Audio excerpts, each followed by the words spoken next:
Hello, hello. I see folks coming in. Hi, everybody. Welcome, welcome. I see some names dropping. I see Deborah, Catherine, Candice. Hi, everybody. Thank you for coming. Thank you for joining. Yes, this is not a fake. People are like, I thought Elevate was finished. What's going on? What's going on? What's JBB trying to pull? No, guys, this is a legit session. See, we have Paul. It's not a picture. It's not a recording. We have him live here with us. Yes, say hi. Drop a hi in the chat. Hi, Latanya. Hi, Raquel. Yes, drop your highs in the chat. Tell us where you're watching us from or you're joining us from. We're very happy to have you. Yes, keep coming on in. Hi, Demarley. Hi, Stephanie. Greetings, greetings, Candice. Yes, I see Latanya with our Jamaican flag. Big up. Watching from Kingston. Yes, Candice, you're in transit. Oh my goodness. Make sure you're keeping your eyes on the road. We don't want any accidents. Hey, Emil, how are you? Welcome. Hi, everybody. I'm Carrie Ann Stimson. It is a tight hour, so we're just going to jump right into it. Yes, Samantha, finish up work. That's all good, but you're working and you're learning. Very happy to have you. Yes, Candice, no ticket. Don't get a ticket from the police. Everybody is getting trigger happy with the tickets today. But as Raquel says, we are ready. Ready, of course. I'm Carrie Ann Stimson, and I am the Group Chief Marketing Officer with JMMB. And if you attended, which I think everybody here attended, Elevate 5.0 this year, you would remember my face very, very well.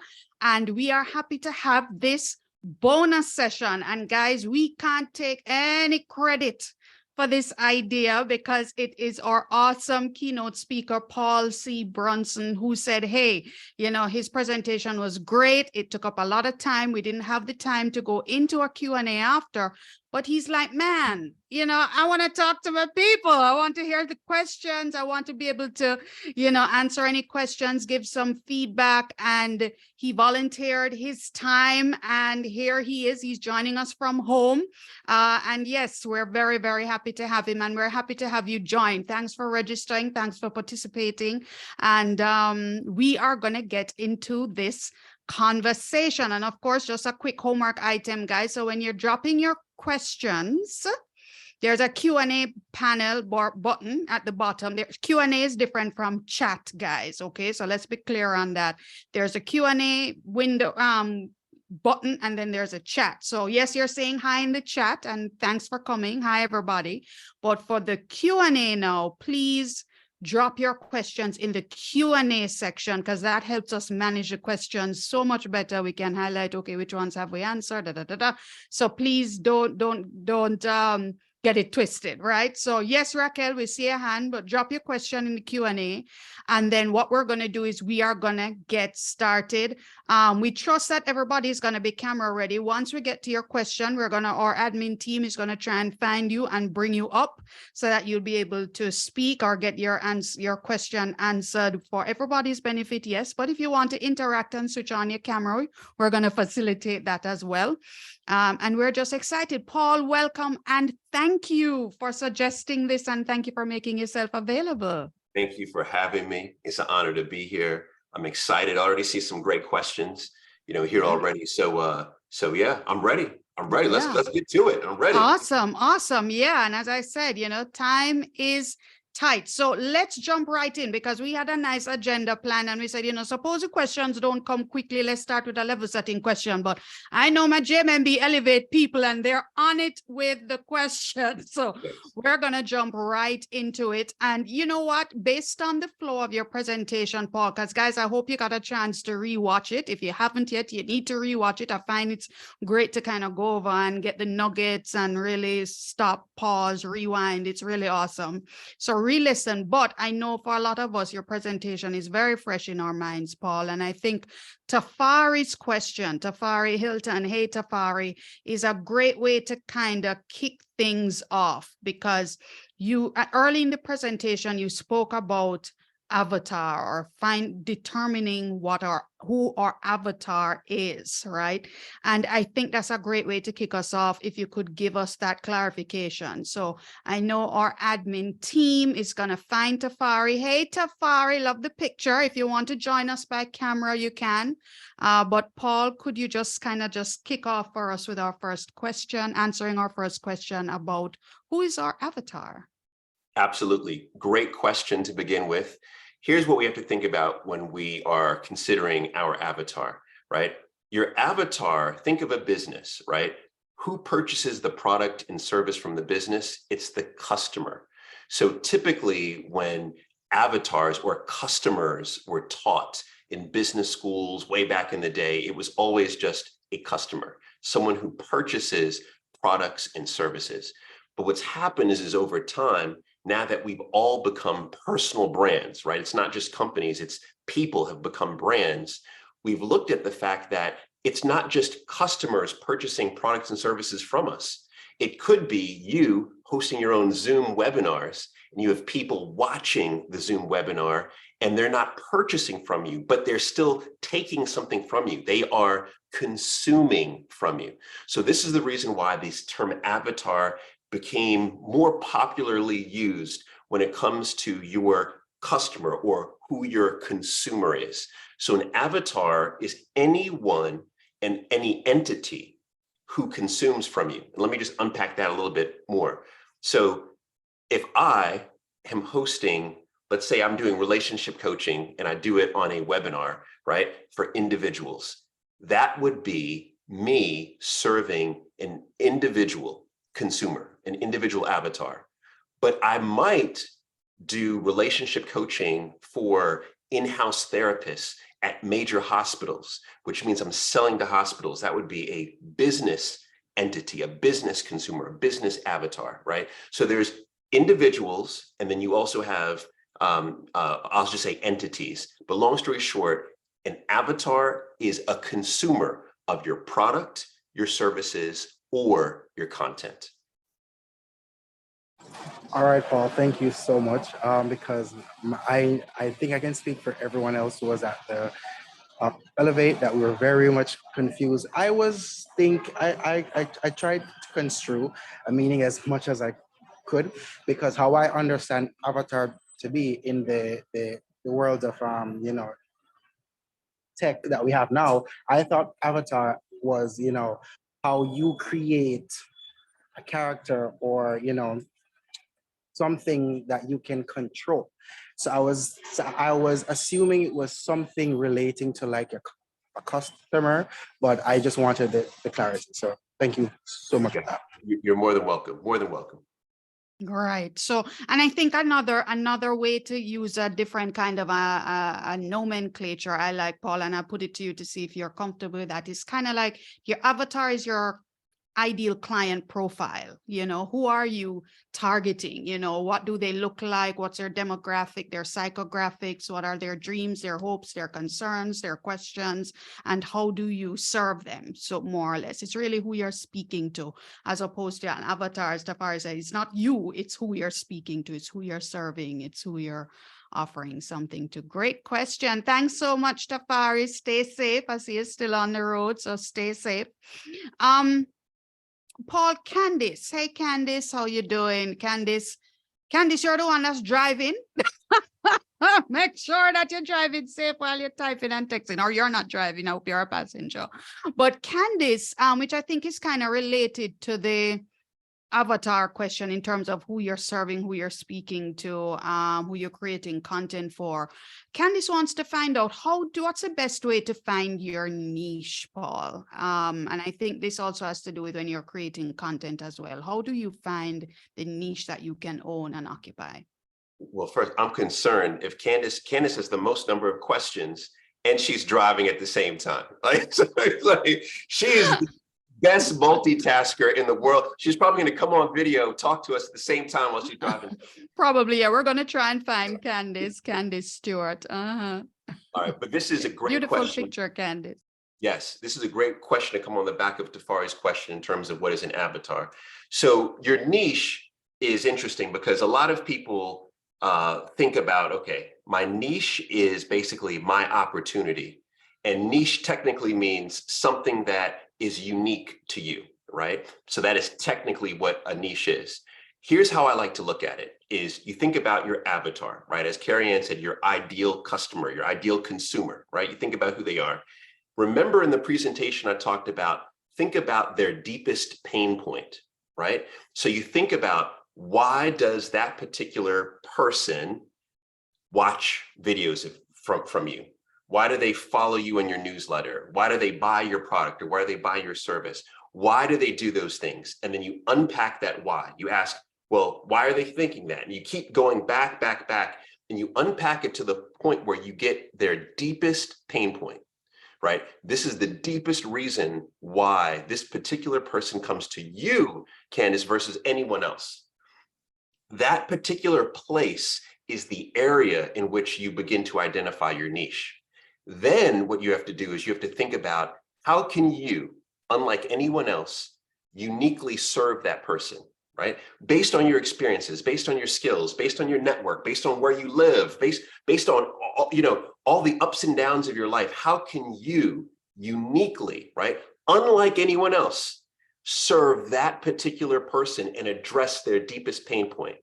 That is your niche, right? That's your niche. So I'll give you just a super quick example is that my niche, when I launched my matchmaking company, my niche was, or should I say my avatar was a very specific, it was a Black woman who was approximately 39 years old, had been divorced, has 1 to 2 children, master's degree in education, has somewhat given up on the hope and the possibility that love can be out there, right? Now it goes deeper, but ultimately the deep pain point was that not that she couldn't find anyone, because she's talking to lots of people, you know what I mean? It's just she's beginning to give up on the hope that there is anyone out there. Now I come across, and the content that I feel like I'm creating is I can address that specific hope, right? Through my life experience, through my relation to other people, through the fact that I had a career in finance. So I work with, predominantly men actually in finance who are on the other side. So long story short, I take all of these things in my life and come up with how I could specifically address her issue of hope, unlike anyone else, right? That was my niche. So that's how you go about finding your niche. You identify your avatar, you identify the deepest pain point that they have, and you think about how you can uniquely address that. And I said this in the presentation, I fully believe this, is that if you can address 1,000 people, that pain point for 1,000 people, you're a thousandaire. You can address that for 1 million people, you're a millionaire. You can address that for 1 billion people, you're a billionaire. It's about addressing and solving that deepest pain point. That's the niche. Awesome. And I think it's so important. I'm sorry, Candice, you're opening your mic. Candice, I know you can't turn on your camera. So Yeah. Can that's you hear okay. me?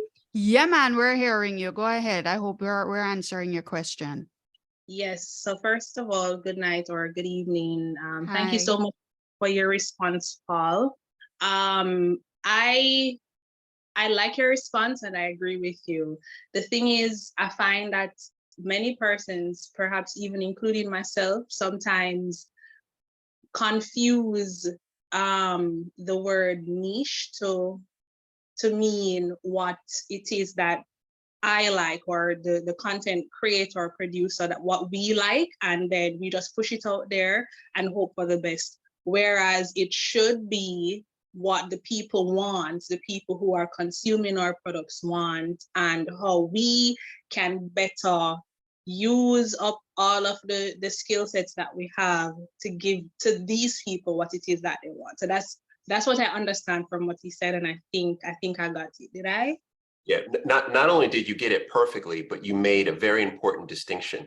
And I think that's what separates people who have longevity in business, is that, you could go out here and you can just do what you like, and you could find 1,000 people to buy that quickly. But when you begin addressing deep pain points of others, that's what gives you a long career, as an entrepreneur. So very well delineated there. And I completely agree. All right, awesome. Thank you so much. Thanks, Drive safe. Candice. Drive safe. Thank you, Candice. And we know you have another question, but we're just going to kind of sit in the niche avatar space a little bit before we get back to your other question, Candice, because I feel like there is some connectivity. Anicia, hi, Anicia McFarlane. We're going to try and find you in the list of participants to see if you can join us, and if possible by camera, because Anicia, you may have gotten some additional clarification about what an avatar is from our initial question. I think that was from, was it Tafari's question? But you're also asking, can I be my own avatar or my own model avatar? And I guess it's a good question, I think, Paul, because sometimes I feel like people tend to internalize, okay, I'm creating content for me or people like me. Is that something that you would suggest? I guess to kind of build on Anicia's question. Sure. So this is a great question. You know, Karen, you're throwing these out perfectly, like this, very sequential.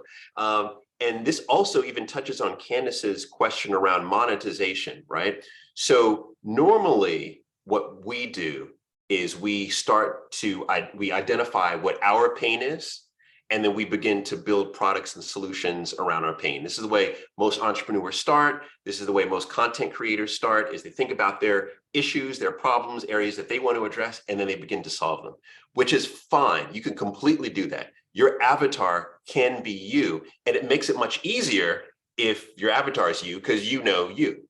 But here's the problem. The problem is that there's something in the marketplace called an MVM, minimal viable market. And I think we can go deep with this group. I feel like we've got a high level group here. So it's called MVM, minimal viable market. And what an MVM is it is the smallest market that allows you to make enough money to do whatever you want to do, right? To be profitable, right? So basically it is the smallest market size that allows you to continue to produce products and services. The reason why I mention that is because normally when you are your avatar, what you'll find is that there aren't enough yous out there, right? To create a minimal viable market. So a market that's large enough for you to just, make full-time income doing that. So this is the reason why it's so important to do the analysis around who your avatar is. And even to go back, like to even unpack Tafari's a little bit question in this answer is, this is the reason why focus groups are so important. Yes, you should be focus grouping. Even if you are just by yourself a content creator, you should be, identifying 10 people, calling them, asking them questions, really understanding their pain point, etc. This is why looking at your analytics is so important. Remember in the presentation, I talked about you being a television studio. And one of the components every television studio, has is analysis, to look at the data, right? So this is the reason why all of those pieces are important, to know that you have the right avatar. And the right is there are enough people that are that avatar that can create create full-time income for you. So, that's connecting, I think, about 3 of those questions in one. Love it. Love it. Thank you so much. Hi, Anicia. Hi, Carrie. I have 50 million windows open, so I'm not seeing everybody. I'm juggling. I'm like the multitask over here. I hope Paul was able to answer your question. Definitely. Thank you so much. Okay, you're welcome. Great. Thank you so much. Love these questions. And still sitting with the avatar point a little bit, Paul, because I see, where was it? Where did it go? Roxanne. Hi, Roxanne. Roxanne Irving. Roxanne seems to have a desire, because her question is, how do you switch or force your avatar to change and evolve with you? For instance, suppose they're stuck at the level that you have introduced yourself at, I guess, with them, and you don't want to continue at that level, you want to go to another level. How do you kind of bring your avatars along with you, if that's what you need to do? Or maybe you need to get a new set of avatars. I don't know. Yeah, I think it's a great question. So this is a great question, Roxanne, and this is a question that every strong personal brand and every business actually faces, right? You face a point where you have either, as you're saying, you kind of get tired of your avatar, or maybe you're out here creating such effective products and services for your avatar that you've already addressed a lot of the market need, right? It could be for that reason, but there are many reasons why you need to evolve your avatar. But here's the trick, is that you typically don't evolve your avatar. You don't change your avatar. You don't force them. Instead, you do exactly what Carrie Ann just mentioned, is you identify another avatar. And this is very important. As you grow as as you're growing as a personal brand, or as you're growing as a business, or both intertwined, what you're ultimately going to be doing is you're going to create an avatar. You're going to begin serving that avatar. Maybe you serve hundreds, thousands, tens of thousands. And then you're going to realize that there is another avatar out there that's very similar to avatar one with a slight difference. For example, let me go back to my matchmaking agency. I just explained the avatar I had in the DMV area. Well, which is the DC, Maryland, Virginia area of the States, right? Well, it turns out that most of my avatar, they went to school with friends who live in Atlanta, right? Who live in Atlanta. So Atlanta then became so that exact woman, but living in Atlanta, she became avatar 2 for me, right? And then she had friends that lived in New York. That became avatar 3 for me. Then she had little brothers who were trying to come up. So he became avatar 5 for me, right? So you see how you start to then begin to add more avatars. And this, should I say, let me go back to Candace's question too, is this is the smartest way to monetize your business, right? And that is you start with one avatar, you come up with products and services, and you figure out how to serve them, what content to provide to them. And then you come up with avatar 2, who's just slightly different. And the beauty of that is you can then use almost the same product and service for them. You could use almost the same marketing strategy for them. You can use all your same infrastructure for them. So this is the reason why coming up with additional avatars is the smart play. And you want them to be very similar, slightly different. And that's what allows you to monetize more efficiently. All right. Thank you so much. Hey, Roxanne, I just want to say I'm loving these photos that you guys have, these profile photos. I mean, man, you need to recommend your photographer or something, you guys. These pictures are great. Roxanne, thank you so much for joining. I hope that Paul was able to answer your question. So, Paul, I'm going to hop back now into a little bit back into a niche related question, because Camille Sinclair. Hi, Camille. Welcome. Camille is asking, because there was a question earlier, I think it was from Candice. I think it was identifying your niche. And guys, as the questions get more, I'm not going to be able to connect all the questions with the names. So apologies in advance. But Camille is asking, for someone who has multiple talents or skills, but has trouble figuring out what to focus on, what advice do you have, Paul? Hi, Camille. Hi. Hey there, Camille. Camille has the talented person's problem. Right? Yeah. Yes. Yeah. And I have yet to find someone who can answer this question for me in a way that makes sense. Oh man, well, I'm a talented guy, so let me see what I could do on this. So here's my thought: the challenge when you are truly talented and you're truly gifted, and it sounds like you are because you're posing this question, is that you're actually given a lot of opportunity, an abundance of opportunity. You're the person that people call on professionally, even socially.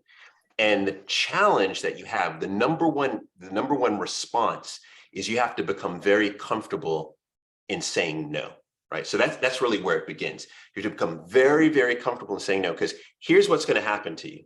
What's going to happen to you, and take it from the guy getting older, right? What's going to happen to you is that the more you say yes, the thinner you become. When I say thinner is, I'm talking about your capacity to serve all of these people, all of these interests, and you end up becoming a generalist instead of having specialties. So the first answer is very high level, kind of psychological, evolutionary, and that is You have to become very comfortable in learning to say no. When you have multiple talents, you have to say no, and you have to double down on certain areas so you could become even greater at that talent, right? Because ultimately, the way that the world rewards people is that they reward in a pecking order. If you are the top 1% at whatever you do, I guarantee you, you're going to have more impact, more money, more autonomy than anybody.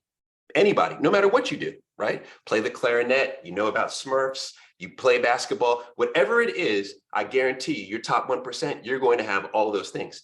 But then as you become the top 10%, the top 20, the middle 30, right? You begin to have less autonomy, get paid less, and have less impact. And there's a whole lot of people that I know who are super talented in high school and college who said yes to everybody.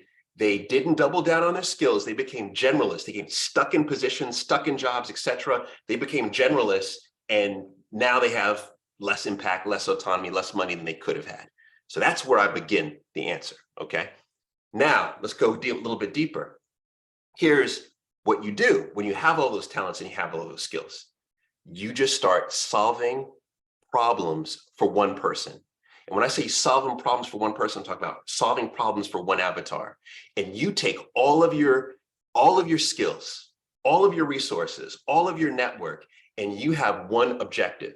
And that objective is, how can you resolve the problem? So I'm not just talking about address it. I'm not just talking about a nice, cute masterclass to talk about it. I'm talking about how can you create a real program, a real product, a real service that whatever that person's problem is, you resolve it completely. That's step 2. If you can do that for the one person, and you begin doing that for number 2, number 3, number 4, what you're going to find is 2 things. One is you're going to begin to become more recognized and therefore have more resources to do whatever it is that you're doing. But then what's going to happen is what has happened to me kind of in this last 5-6 years of my life is that I was in this space of dating and blah, blah, blah, blah, blah. And now it's become narrower and narrower and narrower. And my effectiveness has gone much higher, right? And it goes back to what I just kind of first said in terms of the psychology of this thing is that you want to say no, and you want to become exceptional in at least one thing. And that's my challenge to you, actually. And I'll leave it at this, is that the problem that we have in the world is that we have too many people who are just mediocre at a bunch of stuff. Instead, what I challenge you is this, is become world-class in your industry.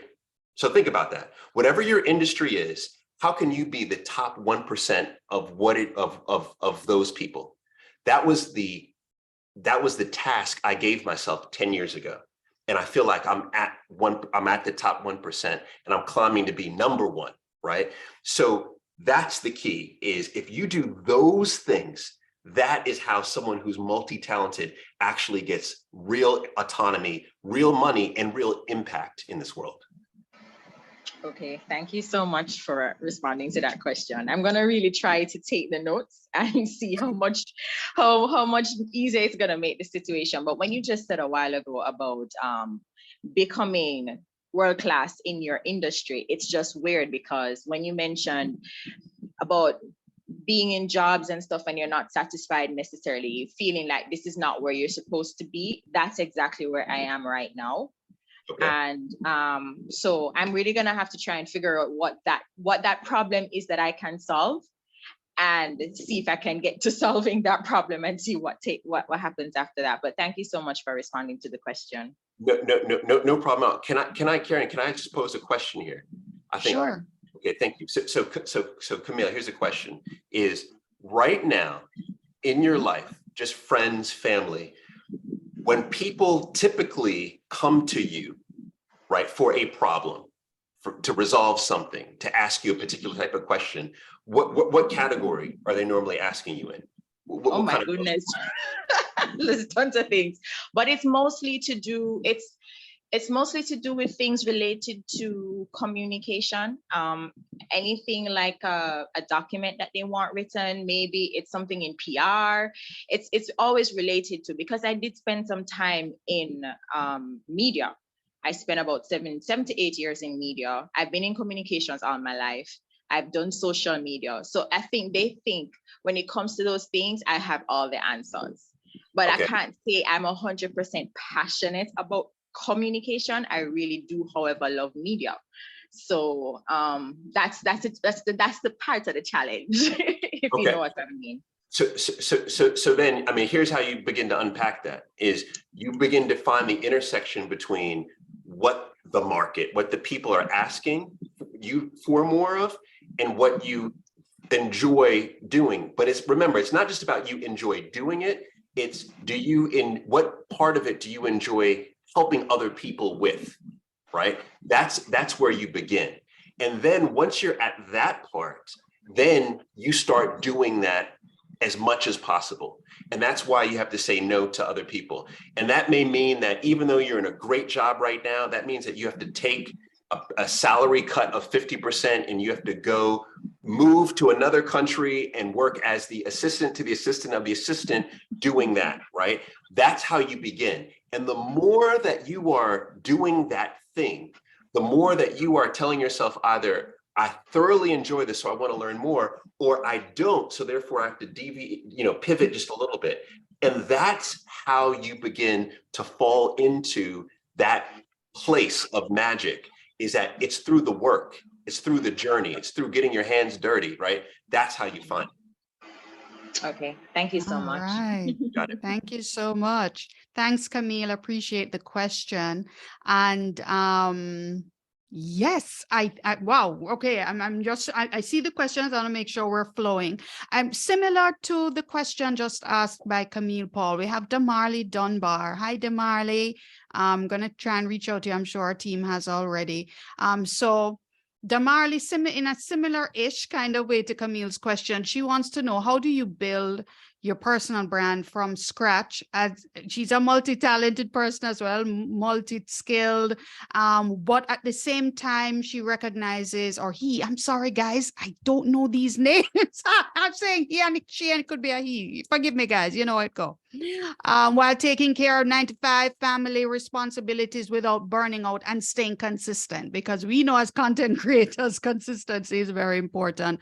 What advice do you have for someone who has all of these obligations to juggle, needs to get started and remain consistent? What advice would you give, Paul? Well, I would love to ask Damarley, why?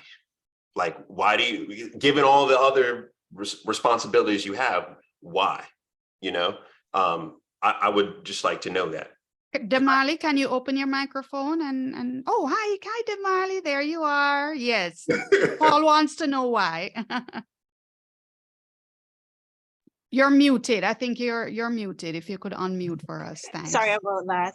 Okay, so for me, I had a question similar to, I think, Camille, who just asked her question. I'm a person who I would say, and it has been said by others, that I'm talented in a lot of different spaces.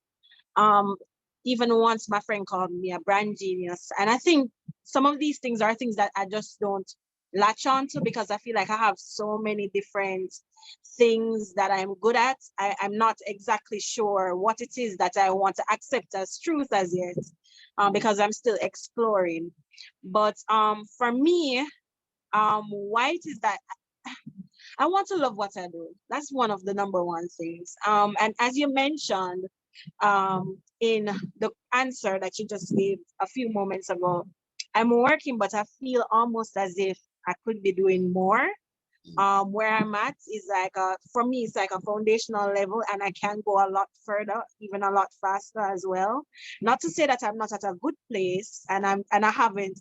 Sometimes I would say hack the system with certain things, but I just feel like I could be a lot further at this point in time, which sometimes people will say, it's your preference because you have to put in the work if it is that you want to be further in life. So the only person in your way is really you. But as a person who is talented in a lot of different areas, how do you pick one? Because as Camille said, you know, persons may always come to you about marketing things, which I get a lot. Design, branding, you know, if you need something to be designed, like a graphic or something, persons will come to me. I don't even know how to use Photoshop. I only use Canva. But persons wouldn't know from what I do that it's just Canva. So things like that. Social media, I'm not sure 100% if it is that it's something that I would want to do full time for other persons, but I'm really good at it. It's something that comes easily. Like I don't have to think about it. I can write proposals. I got a proposal to write for a major Jamaican company, and it wasn't like something that I had to overthink about. But is this something that I would want to do full time? I don't really know if it's something that I would want to do full time. Yeah. Because it, you know, outside of it taking a lot, you have a lot of different personalities, especially when it comes to marketing, to deal with. And I mean, that probably comes down to knowing who it is your target is, or your avatar is, and then being Yeah. strict about who it So is you want to serve and qualifying them. I tell you what. So it's interesting listening to you tell your story, right? To me, here's what it sounds like. It sounds like you don't really like your job. You want to be doing something else. You don't know what to do, but you want to be doing something else, right? Hopefully your employer is not listening right now, right? But that's how it reads to me, right? One thing that we didn't talk about in the presentation, we haven't yet talked about tonight, and I think it's very, very important, is something that was a big part of my life, is working for other people who are doing the thing that you may want to do, right? And so I think the beauty of the digital landscape, the nomad landscape, is that you technically can work for almost anyone, right? And one of the best ways to explore new career paths that are completely different is to identify what it could be. So you just said, maybe it could be social media, right? Maybe, who knows, maybe it's looking a little good, who knows, right? So then what you say to yourself is, okay, if it's social media, what within social media do I believe I can do? Well, I know Instagram really well. I know about posting schedules. I know I keep up with the latest trends. Then go to the avatar. Who are the type of people that I think I most like to serve? Like who may be? And maybe it's somebody like you, right? So then you say, okay, so who are the thought leaders out there, the influencers out there that are constantly creating content for people like me? Oh, Dr. Terry Carell. So maybe what I'm going to do is write a nice proposal on how for the next 6 months, I'm going to work 5 hours a week for free for Dr. Terry Carell. And I'm going to do A, B, and C. Now tell me, if you wrote up a strong proposal, you gave a long commitment, and it was compelling, would she think about it? Absolutely.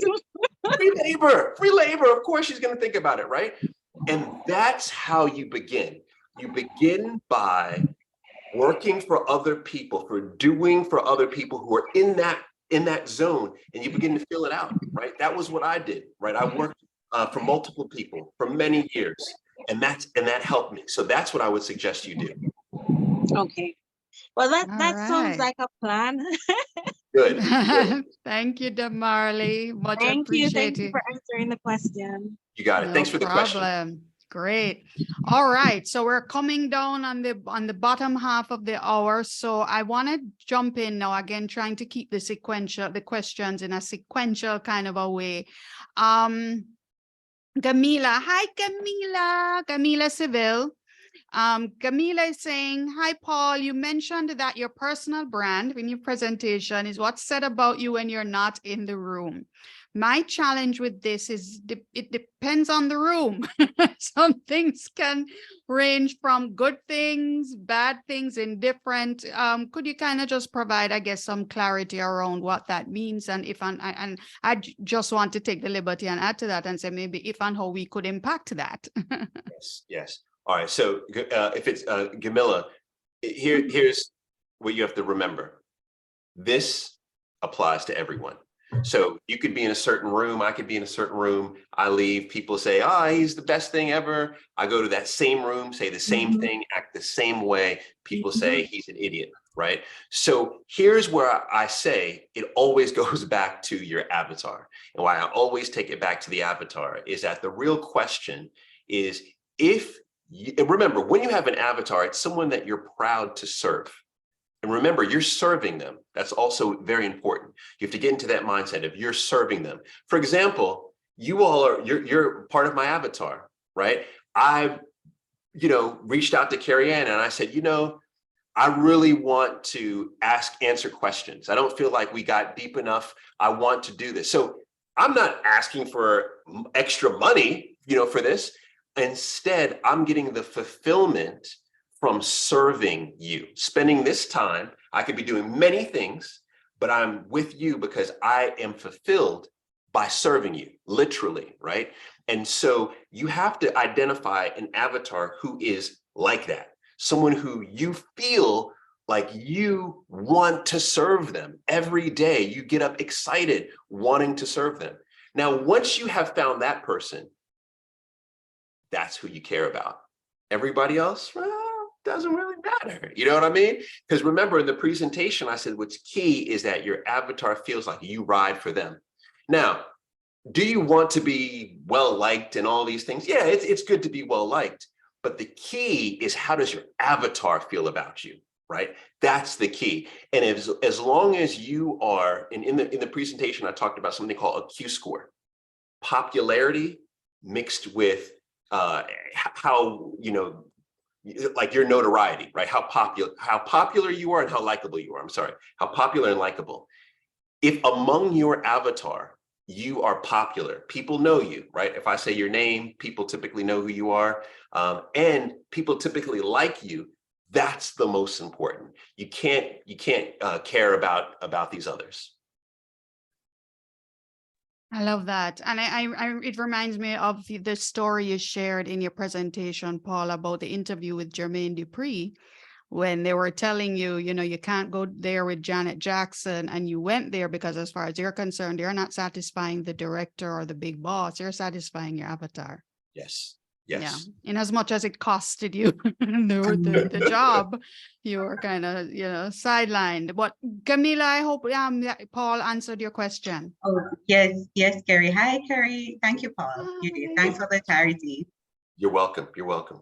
Thanks, Camila. Okay, so I'm gonna twin a couple of questions together because I feel like these next set of questions is probably one of the most popular ones. So Candice is still here. So Candice asked a question about the best ways to monetize, but I wanted to kind of couple her question with a similar question from is it Tamara? Yes. So Tamara was also asking in a similar kind of vein, that in the world of online marketing is now geared towards creating master classes. There's affiliate marketing, high ticket upselling. Are there any other suggestions you could make? So I feel like it's kind of in the monetization space. So we found Tamara in the chat, so we can start off with Candice and maybe branch out into Tamara because they're both around the conversation of monetization. No, you got it. So in the presentation, I might have mentioned that one of the things I started doing last year is I started teaching a course at Parsons School of Design around personal brand. And a third of the course is about monetization. And the reason why is because first it was like a little bit, and then people wanted more. And I realized that ultimately a big reason why people create personal brands is to monetize. Now, this is a whole other topic, but quite honestly, if your goal is just to make money, I think there's many other ways to do it than to work on a personal brand. And the reason why is because a personal brand is I think a lifelong commitment, and it's not simply about making money. That's one element to it, but it is about serving. So if you want to make money, there's many ways there's different jobs, et cetera, that you can get to instantaneously, get you more money, right? Now, that being said, if you want to create a personal brand, you want to serve, and you want to monetize at the same time, here's what I've learned. What I've learned is that master classes, coaching, all these kind of things, these are quick ways to monetize, quick ways to make money. And I'm not saying that they're all hustles. Because, you know, I've participated in master classes in coaching. I've provided master classes in coaching, and I believe it's been helpful for, you know, for my students, and it's been helpful for me when I've participated in it. So it's helpful. But when you're thinking about monetization, there's 3 levels that I think are very important for you to follow. The first level is this, is that once you believe you have your avatar, right? So let's go back to me, DC, right? I have my avatar. I've already described who she is. Immediately, if I was living in today's world, I would what? Create a masterclass for her or start a coaching service. No, instead, the first level, I think you should begin to test the waters, and you test the waters by creating things like, well, not you create, but you go to them and you find affiliate programs, referral programs, right? So let's say that I was a financial expert. Instead of me immediately creating my own financial expert masterclass, I may go to a place like JMMB and say, are you providing any products or services to this particular avatar? Oh, wow, I provide content to this avatar. Can you give me an affiliate fee if I send people over to you, or a referral fee if I do this, right? So you start there.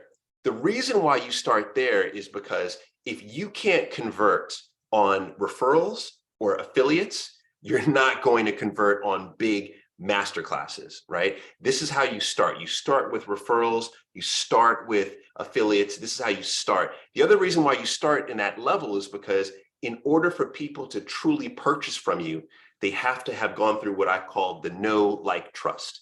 They have to be in that place where they fully trust you, right? So that's the first level. That's where you start.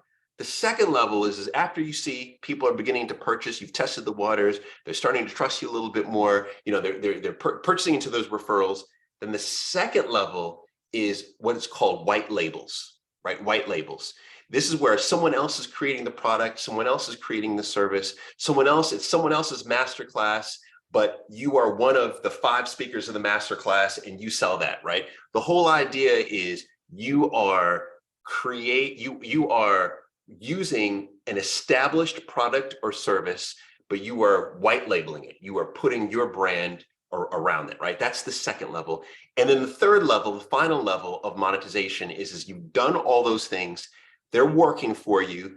Now you start to create your own products, services, and other solutions. Now, here's the reason why you go up that ladder, and here's kind of the ending of this answer, and it connects to the specific question of, well, what are other ways for me to monetize, Paul? I don't want to just do a masterclass. Well, here's the beauty, is that once you fully know who your avatar is and you fully understand their pain point, you will already know what products and services and solutions to provide to them.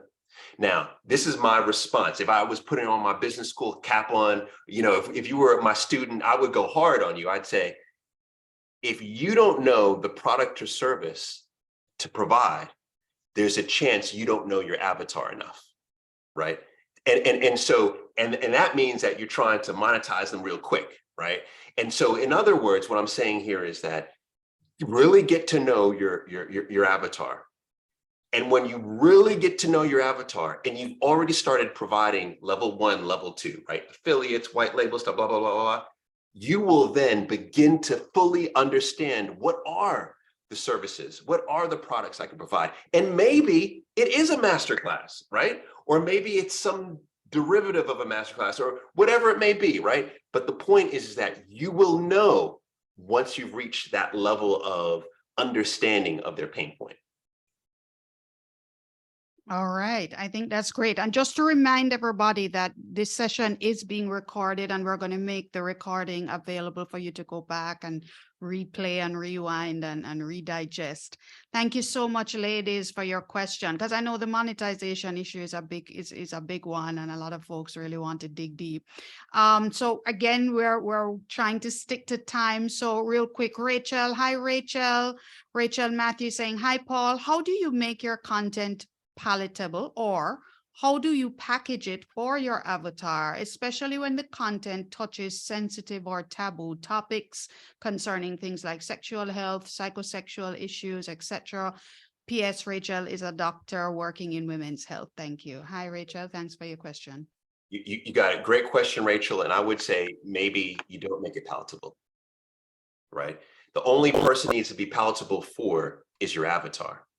And one thing that you have to understand about content is that right now, there's so much content being produced that it's all noise. And you need to be the signal in that noise. And to break through, there's certain things that must be done to break through. You know, being, you know, a part of television production for a decade now, I see, you know, at the high level, how stressful it is to create content. And normally you have to go one of two ways, right? Normally you have to do something incredibly groundbreaking that no one has ever done, which is very, very hard, or you have to be louder than the rest. And louder sometimes is that signal. And you being not palatable for everyone else, but for your avatar. And the beauty of that, how that works in your favor, is that if no one else in your market is speaking to your avatar the way they want to be spoken to, if no one is addressing their needs the way you're addressing them, they're going to say to themselves, here is someone who rides for me. Here's someone who's on my side. She knows me like no one else, right? She speaks to me like no one else. That is how you win. So you have to figure out how almost to not be palatable to everybody else, but to be extremely palatable to your avatar. Oh, thank you so much. All Yes, thank you. right. Love got it. Thank you, Rachel. Great question. Yes, it's always recommended to stand out from the noise. I guess a similar kind of ish question. Hi, Dana Gay Weller. I'm sorry, I'm admin team. I'm just kind of working quickly here. But Dana Gay says, hi, I'm Dana. Any suggestions, Paul, on how I can build my brand as a person with a disability? I'm currently a development officer in early childhood education. My degree is in psychology, and I want to become a motivational speaker. But when it comes to speaking, fear takes my voice. Mm-hmm. Well, you know what's really interesting about this, where this touches me, is that I'm working on a project where we've just casted someone with a disability. And I was talking to her and saying how much the word disability just rubs me the wrong way. And I was saying, like, we have to be able to, this should be titled differently. And where I landed with her was, how about you're just enabled, we're just enabled differently. You know, you're enabled differently. That's what it is. So that's how I look at it. So I read this and say, good night, I'm Dana. Any suggestion on how I can build my brand as a person who is enabled, you know, differently? But I think that is like, that's how you reframe, how I just reframed the word is how you reframe, how you approach, is that you lean into all the things that make you different. You know, one of my buddies is enabled differently. And one of the things that's made him, I think, extraordinarily successful in this last couple of years of his life is that he now doubles down on how he's enabled. He doubles down on how he was able to find love as someone who's enabled differently, and how he has to get dressed differently, and how he has to drive a car differently. And like, he has doubled, instead of hiding all those things away and diminishing those, he's put a spotlight on it, right? And what I would challenge you is to think about how you could put a spotlight on you and put a spotlight on what makes you different. And not just what makes you different, but, and catch this, it's very important, but how the fact that you are different makes you capable of serving your avatar in a different way. That's the key, right? That's the magic. The moment you do that, you've won. Love it. Love it. Thank you so much for your question, Dana Gay. I love it. I love when people are vulnerable with their questions, and it allows us to be very direct and specific in how we can answer. Thanks, Dana. All right. So next question, because we're really coming down to time now. Who I had next? I had Sophia. Hi, Sophia. Welcome. Sophia says, you're likable and well-known. No, Sophia, you may need to open your mic because I'm not sure if I'm going to interpret your question correctly. You're likable and well-known, says Sophia. How can this be monetized within the sphere of a business and used to build brand awareness? So I guess what you're asking, Sophia, is how you can leverage or monetize your personal brand to build the awareness of your business brand. I'm not sure if I'm interpreting it correctly. Sophia, can you open your mic and let us know? You're muted. I don't know if you're trying to speak. Hi, great evening. Hi, Hey, Sophia. Sophia. Yes, so yes, you did interpret my question correctly. I'm just Okay. saying, in the sphere of a business, how can you monetize that? You know, being a likable person, being someone who is well known. And when You you know, say spare of a business, just to make sure that we're clear, when you say spare of a business, what do you mean? in the business that you're doing. Okay, so in your So current for me, business, go yes, ahead, go ahead. I'm in the gift baskets business currently. But you Okay. know, that's a seasonal business. Mhm. Okay. Yeah. Okay.